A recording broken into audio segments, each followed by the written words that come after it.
Hello, my name is Koel Vora. I'm from the fourth year of fashion design. Fashion has been in the blood, it has grown on me over time. I have a sense of vision and I always look for design that is functional yet aesthetic. I'm a 22-year-old art enthusiast. My current favorites in design are Iris Van Herpen and Yohji Yamamoto. I would like to give some insights and a quick run through about what a portfolio is supposed to look like. I'm in my fourth year and we've done many projects so far, but a portfolio is supposed to contain the best ones. I would first like to talk about my final collection. That's also my recent one. It's called Not Your Desi Bahu. It was inspired by the Gothic subculture. This project was done to deeply understand the Gothic subculture and take elements from it to make an Indian wedding collection. When we talk about India, there are very few Indian goths, and I was lucky enough to get in touch with a few and conduct a survey to understand what they want and what their personality is like. After the survey, I understood the elements they would want to see in a wedding collection and then started developing the collection. But I also had to keep in mind what the Gothic subculture actually talks about. My main inspiration for this collection were the vampire goths and the Victorian goths. The main color in this collection is black. Now when we talk about black, black is a color not many people would want to wear for Indian weddings, especially the Hindu weddings. But this being the main color in the Gothic subculture and us normalizing and accepting every color is what was very important to me. So for this collection, I used black and crimson as my main colors. The mood is set revolving around a wedding lifestyle and my clients are free-spirited and independent. This collection has a lot of corsets, skirts and also cages inspired by the Victorian Gothic subculture.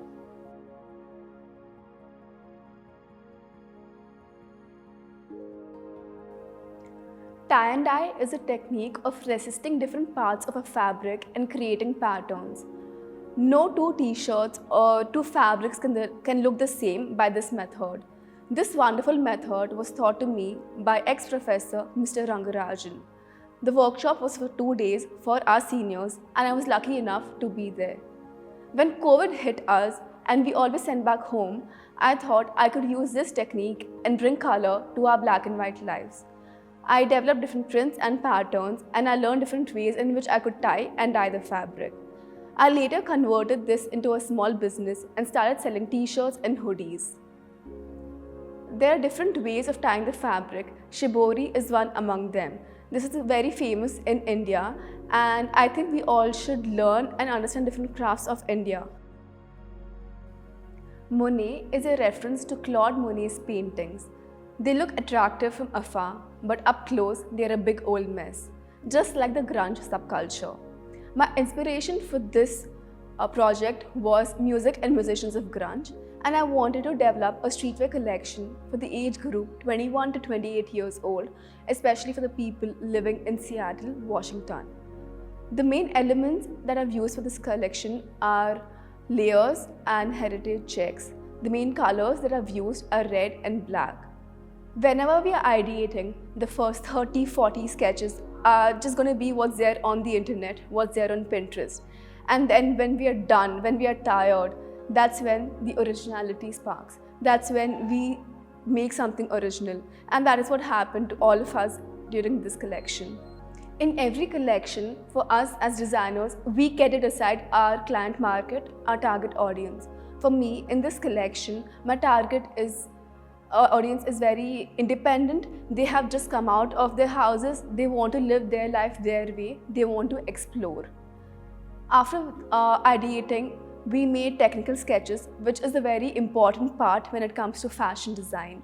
Technical sketches are used when you need to explain your design to a pattern master. It becomes very important. Every inch, every centimeter matters. After which, we design our final collection, the final illustrations.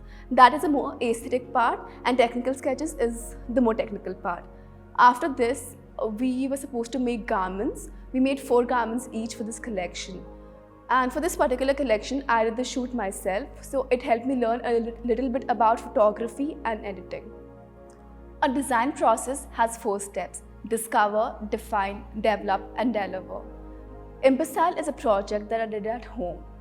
The main objective of this project was for me to develop a small label called Label Collabora that goes after my name. This project was done during the peak lockdown. Here, I had to discover who I was as a person, what my personality traits were, and what kind of brand I wanted to create for myself. I take a lot of inspiration from music, art, literature, as well as nature. Imbecile was a collection where I used tux. My main inspiration was pin tux and different styles of tux. Here I had to create a collection using different fabrics. So I made a collection which had only single pieces, and I used fabrics which were not available anywhere else. They were either leftover fabrics or fabrics which were very old, which I revamped and made this collection.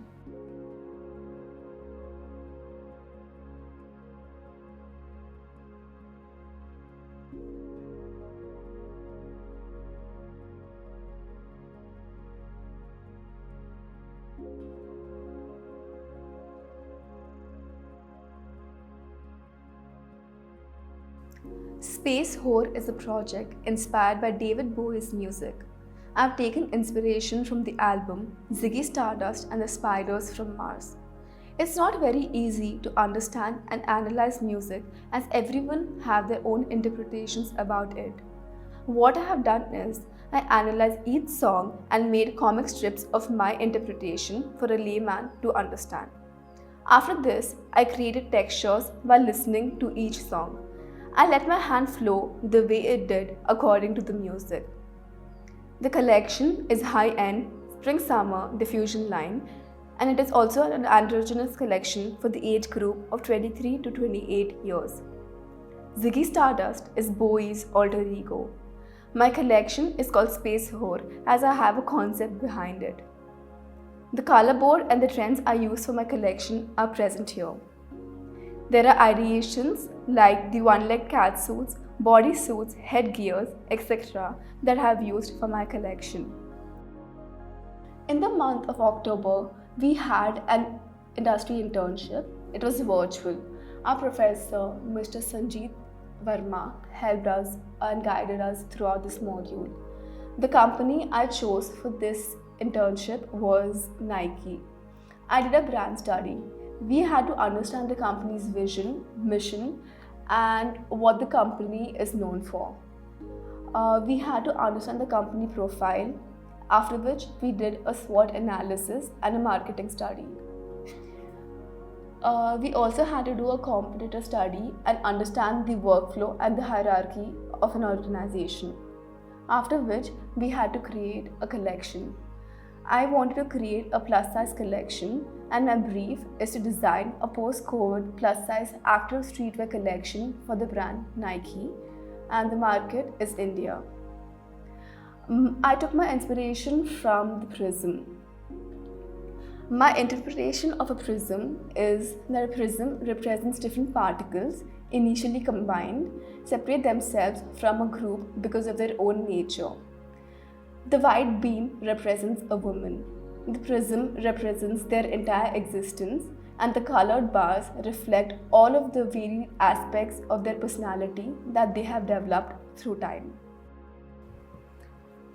Bachelor's in Fashion Design is a 4-year diploma program in Vauxhall University. The campus is built in such a way that promotes learning in every nook and corner. The faculties always have their door open to us. We go to them whenever we want to, and they're always there to help us. The labs are built in such a way that we can use them whenever we want to, and I think for a design student that is very important.